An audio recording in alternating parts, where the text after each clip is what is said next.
तो एक बहुत ही बड़ी प्रॉब्लम निकल के सामने आ रही है कि भैया जैसे ही मैं पढ़ने जाता हूँ मैं फोकस नहीं कर पाता हूँ। मेरे मिड सेम आने वाले हैं, मेरे यूनिट टेस्ट आने वाले हैं, मैं भी चाहता हूँ कि एग्जाम में मेरे भी अच्छे नंबर आए, बट जैसे ही मैं बुक खोलता हूँ, जैसे ही मैं पढ़ने जाता हूँ, मेरे दिमाग में अलग अलग थॉट्स आने लगते हैं, जिसकी वजह से मैं डिस्ट्रैक्ट हो जाता हूँ, मैं पढ़ाई पे फोकस नहीं कर पाता हूँ। बिलीव मी, अगर आपकी ये प्रॉब्लम है, इस वीडियो को एंड तक देख लो, इस बात की गारंटी है कि आपको इस प्रॉब्लम का सोल्यूशन मिलने वाला है। इससे फर्क नहीं पड़ता अभी आप 7वीं में हो, 8वीं में हो, 9वीं में हो, 10वीं में हो, 11वीं में हो, या फिर किसी भी एग्जाम की तैयारी कर रहे हो।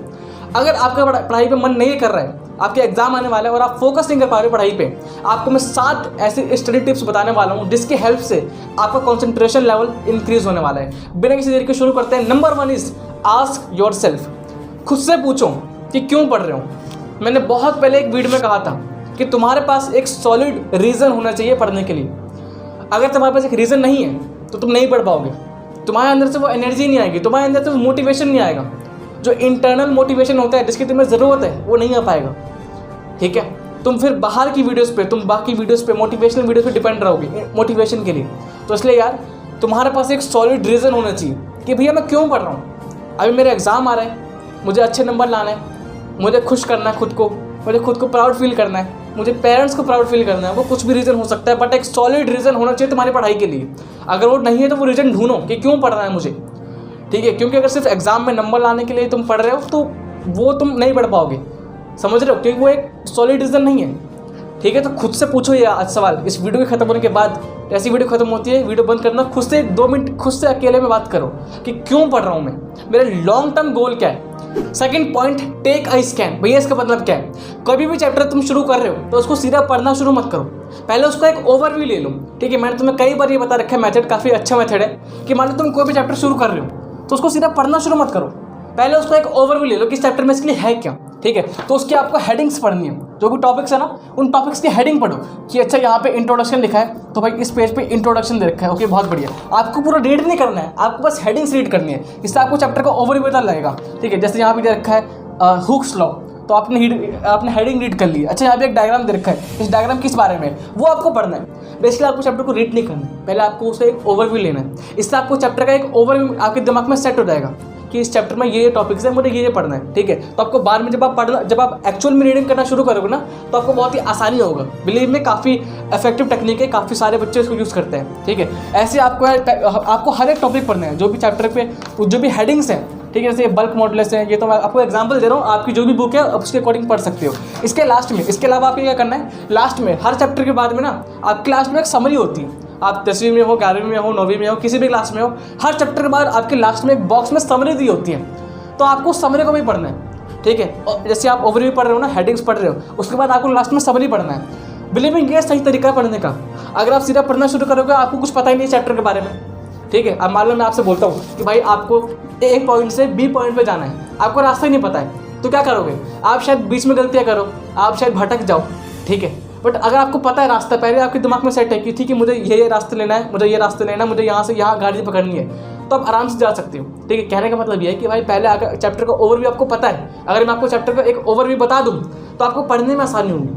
ठीक है, तो ये सेम सब्जेक्ट सेम टेक्निक आप साइंस पे, SST पे, इंग्लिश पे, कोई भी सब्जेक्ट है, पहले उसका आपका एक ओवरव्यू ले लो कि चैप्टर में इसके लिए है क्या, उसके बाद आप फिर पढ़ना शुरू करो, तो बिलीव में बहुत आपकी हेल्प करेगा ये। Third point is always use pen and pencil while reading. जब भी तुम रीड कर रहे हो ना, हमेशा हाथ में एक पेन या पेंसिल होना चाहिए। ठीक है, मैं वैसे पेंसिल बिलीव करता हूँ, पेंसिल हमेशा हाथ में रखूँ। इसके बहुत सारे फायदे हैं। पहला फायदा क्या है कि जब भी तुम रीड कर रहे हो, तुम्हें कुछ भी इंपॉर्टेंट लगता है, तुम उसको अंडरलाइन कर सकते हो कि भाई ये इंपॉर्टेंट है, ये इंपॉर्टेंट है। अगली बार जब मैं दोबारा रीड करने आऊँगा तो पहले मैं इंपॉर्टेंट पॉइंट्स को रीड कर सकता हूँ। दूसरा फायदा कि जब भी तुम पेंसिल यूज़ करते हो रीडिंग करते वक्त, तुम्हारा फोकस लेवल, अटेंशन लेवल बढ़ जाता है। क्यों? क्योंकि तुम एक्टिवली पार्टिसिपेट कर रहे हो। मान लो कि अगर मेरे पास पेंसिल नहीं है और मैं आराम से बैठ के इसको रीड कर रहा हूँ, तो क्या है, मैं पढ़ते पढ़ते बोर हो जाऊँगा, मेरे को नींद आ जाएगी। बट अगर मैं पेंसिल ले रखा मेरे हाथ में और मैं आराम से जो भी मुझे इंपॉर्टेंट लग रहा है मैं मार्क कर रहा हूँ, तो क्या है कि मैं एक्टिवली पार्टिसिपेट कर रहा हूँ। ठीक है, मेरा ध्यान यहाँ पे है, मेरा फोकस यहाँ पे है।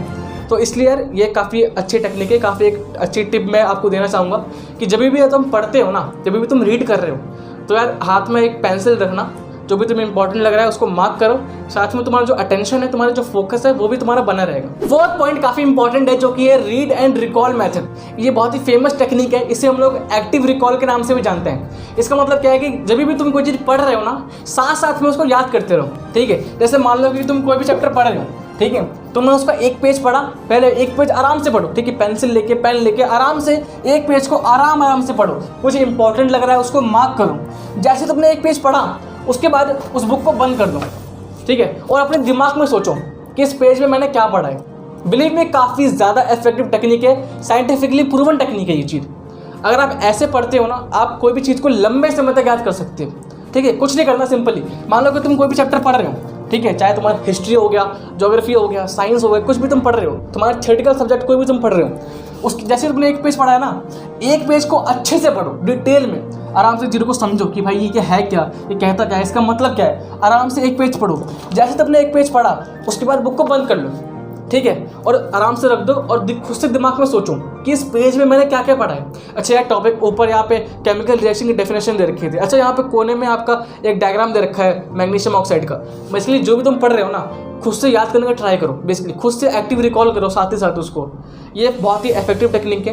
किसी भी चीज़ को आप लंबे समय तक आप ऐसे याद कर सकते हो। फिफ्थ पॉइंट, कभी भी एक साथ लंबे टाइम के लिए मत पढ़ो। फॉर एग्जाम्पल, अगर तुमने सोचा है कि मेरे को अभी यार आज 2 घंटे पढ़ना है, तो एक साथ 2 घंटे पढ़ने के बजाय उसको छोटे छोटे स्लॉट्स में तोड़ लो, ठीक है। इसे बोलते हैं हम लोग पोमोडोरो टेक्निक। आपने शायद सुना भी होगा कि मान लो अगर तुमने सोचा कि मुझे आज 2 घंटे पढ़ना है, तो उस 2 घंटे को 25-25 मिनट के स्लॉट्स में तोड़ दो, ठीक है। 25 मिनट की पढ़ाई करी, 5 मिनट का ब्रेक लिया, 25 मिनट की पढ़ाई करी, 5 मिनट का ब्रेक लिया, 25 मिनट की पढ़ाई करी, 5 मिनट का ब्रेक लिया। ये बहुत ही इफेक्टिव टेक्निक है, believe me, scientifically proven techniques में आता है। इसके 2 फायदे हैं। पहला फायदा क्या है कि यार जब तुम लगातार पढ़ते हो ना एक साथ 2 घंटे, तुम पढ़ नहीं पाओगे, ठीक है। शायद तुम चेयर पे बैठे रहो, बट तुम्हारे दिमाग कहीं और ही रहेगा, तुम फोकस नहीं कर पाओगे, तुम बोर हो जाओगे, ठीक है। तो इसलिए तुम 25 मिनट पढ़ाई करो, 5 मिनट का एक ब्रेक मिल रहा है, उस ब्रेक में तुम रिफ्रेश हो सकते हो, ठीक है। उस ब्रेक में यार तुम एक बार वॉक करके आ सकते हो, थोड़ी सी एक्सरसाइज कर सकते हो, पानी पी सकते हो बेसिकली। उसके बाद दोबारा फिर 25 मिनट की पढ़ाई पर लग जाओ। तो अगर तुम ऐसे स्लॉट वाइज पढ़ोगे ना, तुम्हारा जो अटेंशन स्पैन है वो बने रहेगा, और जो हमारी जो प्रोडक्टिविटी है वो काफ़ी ज़्यादा मैक्सिमम हो जाएगी, ठीक है। तो इसलिए डेफिनेटली इसको ट्राई करना। अगर आप इसको ट्राई करते हो तो नीचे कमेंट में बताओ कि क्या आपको ये हेल्प करती है। और जो बच्चे इसको ट्राई नहीं करते हैं, बिलीव में काफ़ी इफेक्टिव टेक्निक है, तो पोमोडोरो टेक्निक अभी से यूज़ करना शुरू कर दो। तो हमारा जो अगला पॉइंट है वो काफ़ी इंपॉर्टेंट है, जो कि है टेक प्रॉपर स्लीप। काफ़ी बार यार हम लोग दूसरों के चक्कर में या फिर एग्जाम के चक्कर में हम लोग स्लीप को काफ़ी कम कर देते हैं, है ना, हम लोग उसको नेगलेक्ट कर देते हैं। बट ये गलती मत करना। अभी आप स्टूडेंट लाइफ में हो अपनी, अभी आपके लिए स्लीप काफ़ी इंपॉर्टेंट है। और जो स्लीप होती है और जो मेमोरी होती है वो आपस में इंटरकनेक्टेड होती है। अगर आपकी स्लीप काफ़ी कम है, आप बहुत ही कम सो रहे हो, तो आपको पूरे दिन आपको लेजीनेस फील होगा, ठीक है। आपकी बॉडी बहुत ज़्यादा स्टिफ होगी, प्लस आपकी मेमोरी पे भी असर पड़ेगा, ठीक है। आप धीरे धीरे चीज़ों को भूलना शुरू कर दोगे, जो कि आपके लिए बिल्कुल भी हेल्पफुल नहीं है, ठीक है। तो इसलिए स्लीप आपकी प्रॉपर होनी चाहिए। मिनिमम 7 से 8 घंटे की स्लीप आपकी होनी चाहिए।